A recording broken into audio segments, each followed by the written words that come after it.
Alors bonjour, bienvenue dans ce petit tutoriel que j'ai décidé de préparer pour vous, qui est le premier d'une série, afin de vous présenter différentes techniques de pêche et plusieurs montages pour vous faciliter la vie et vous faire économiser de l'argent.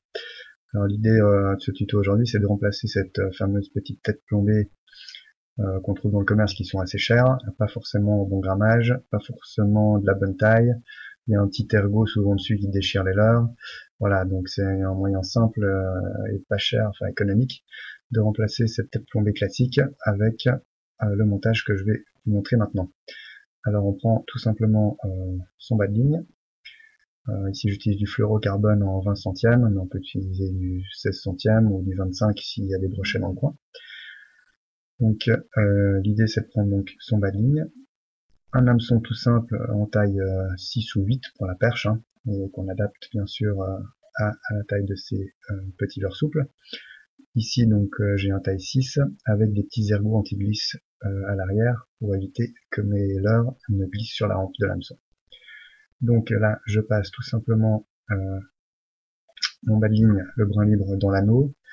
Je fais un nœud cuillère, hein, donc c'est assez simple, j'enroule 5 ou 6 fois mon bras libre autour du corps de ligne. Je repasse le bout libre dans la petite boucle formée juste avant l'anneau de l'hameçon, et je repasse à nouveau dans la boucle ainsi formée. Voilà. Donc maintenant il suffit d'humecter un petit peu, voilà, et de tirer sur l'ensemble pour resserrer son nœud et qu'il arrive en butée sur l'anneau de l'hameçon. La première partie du montage est terminée, il ne me reste plus qu'à couper mon excédent de fil, ce que je vais faire maintenant, si j'y arrive. Voilà. Donc là vous pouvez laisser un petit millimètre qui dépasse, hein, c'est pas gênant.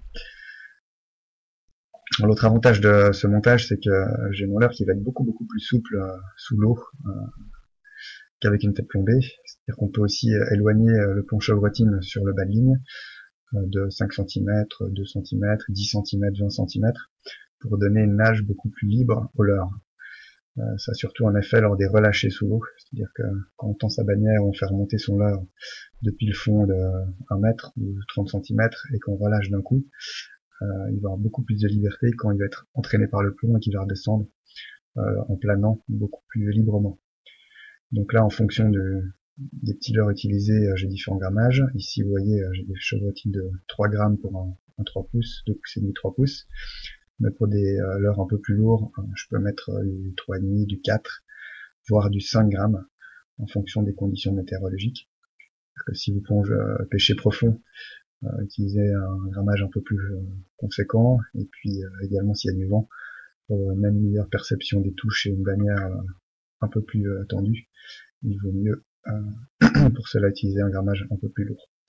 Ici donc je suis en 3 grammes, et j'ai un leurre qui fait 2 pouces et demi, donc c'est quoi, 3 cm. Il est particulièrement bien adapté pour la perche celui-ci, il a une caudale assez flexible. Ensuite, ben voilà, mon montage est prêt, donc j'ai plus qu'à planter mon hameçon dans la tête du leurre, tout simplement, et faire ressortir bien au centre pour équilibrer l'ensemble. Et voilà, vu qu'il y a les petits ergots anti-glisse sur ma hampe d'hameçon, ça évite qu'il glisse. Je mets mon plomb chevrotine en butée, et voilà, mon montage est prêt. Je vous invite maintenant à me retrouver dans une prochaine vidéo où je vous montre l'animation avec ce petit montage au bord de l'eau et puis en espérant attraper quelques perches. Merci pour votre attention et à bientôt.